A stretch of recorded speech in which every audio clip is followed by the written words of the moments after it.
امام علی علیہ السلام کی خدمت میں ایک شخص آیا اور دست ادب کو جوڑ کے عرض کرنے لگا، یا علی، قبر میں انسان کی پہلی رات کیسے گزرتی ہے؟ بس یہ کہنا تھا تو امام علی علیہ السلام نے فرمایا، میں نے اللہ کے رسول سے سنا کہ انسان کی سب سے مشکل رات قبر کی پہلی رات ہوتی ہے، جب دوسرے انسان، اس کے عزیز و اقارب، رشتہ دار، دوست مرے ہوئے انسان کو دفنا کے چھوڑ کے چلے جاتے ہیں تو وہ انسان روتا رہتا ہے، ہر ایک رشتہ دار اور دوست کے پاس آتا ہے، اسے روکنے کی کوشش کرتا ہے کہ مجھے چھوڑ کے نہ جاؤ، لیکن افسوس اس کی آواز کوئی نہیں سنتا۔ کبھی وہ ساتھ والی قبر میں دیکھتا ہے تو کسی لاش کا پیٹ پھٹا ہوتا ہے، تو کبھی کسی قبر کی طرف دیکھتا ہے تو کسی کی لاش پہ کیڑے لپٹے ہوتے ہیں، تو کسی قبر پہ اللہ کا عذاب ہوتا ہے، وہ زار و قطار رونے لگتا ہے، اپنے آپ کو تنہا محسوس کرتا ہے۔ اللہ گواہ ہے، انسان زندگی میں اپنے آپ کو اتنا اکیلا کبھی محسوس نہیں کرتا جتنا وہ قبر کی پہلی رات اپنے آپ کو کرتا ہے۔ اس وقت اس کو ایسا لگتا ہے جیسے سورج ابھی ابھی ڈوبا ہے، اس کو اپنی قبر میں ہر طرف سرخ رنگ دکھائی دیتا ہے، اتنی دیر میں وہ دیکھے کہ اس کے دائیں طرف سے دھواں اٹھتا ہے اور دو فرشتے اپنے بالوں سے قبر کی مٹی اکھاڑ کے اس کے پاس آ پہنچتے ہیں، اور پھر پوچھا جاتا ہے،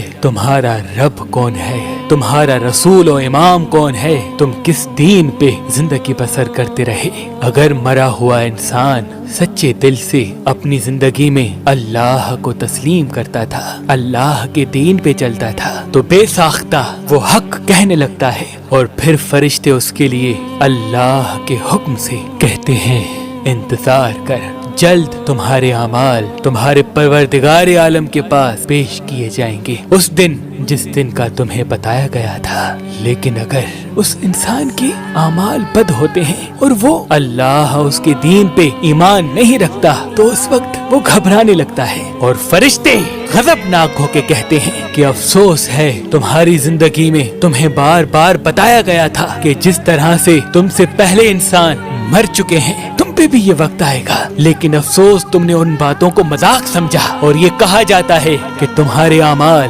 جلد تمہارے پروردگار عالم کی دربار میں پیش کیے جائیں گے۔ اس وقت اللہ انسان کے اعمال کو زبان بخشتا ہے، اور جو انسان کے اعمال ہوتے ہیں اس کو صورت بخشتا ہے۔ اگر انسان کے اعمال نیک ہوتے ہیں تو وہ نیک اعمال ایک خوبصورت شکل میں انسان کی رہنمائی کرتے ہیں، اگر انسان کے اعمال بد ہوتے ہیں تو ایک بدصورت شکل میں اسی انسان پہ لعنت بھیجتے ہیں۔ ابھی وہ فرشتے جاتے ہی ہیں تو دروازہ تبیر کھلتا ہے، تو وہ کہنے لگا، یا علی، دروازہ تبیر کیا ہے؟ امام علی علیہ السلام نے فرمایا، دروازہ تبیر عالم ملکوت اور عالم برزخ کے بیچ میں ہے، جیسے ہی دروازہ تبیر کھلتا ہے تو اس سے عذاب کے فرشتے آتے ہیں، مرے ہوئے انسان کے پیروں کی طرف، ہاتھوں کی طرف، آنکھوں کی طرف، جسم کی طرف۔ اگر انسان کے اعمال نیک ہوتے ہیں تو وہ نیک اعمال بولتے ہیں کہ اے فرشتوں،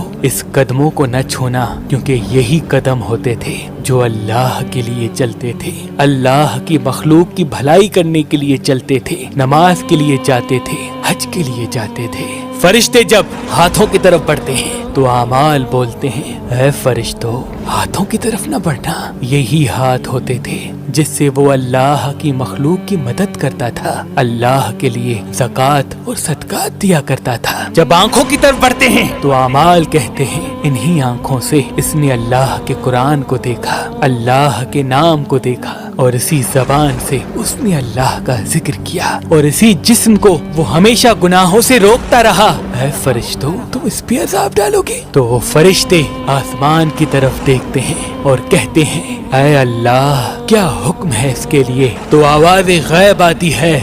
کہ فرشتوں، اس کی قبر کو جنت کا ایک باغ بنا دو، تب تک جب تک یہ ہماری خدمت میں روز محشر پیش نہ ہو۔ اور اگر اس انسان کے اعمال بد ہوتے ہیں تو جیسے ہی فرشتے اس کے قدموں کے قریب آتے ہیں، اس کے بد اعمال کہتے ہیں، یہی وہ قدم تھے جس سے وہ گناہوں کے لیے جاتا تھا، یہی وہ ہاتھ تھے جس سے وہ انسانوں پہ ظلم کیا کرتا تھا، یہی وہ آنکھیں ہیں جس سے وہ نامحرم کو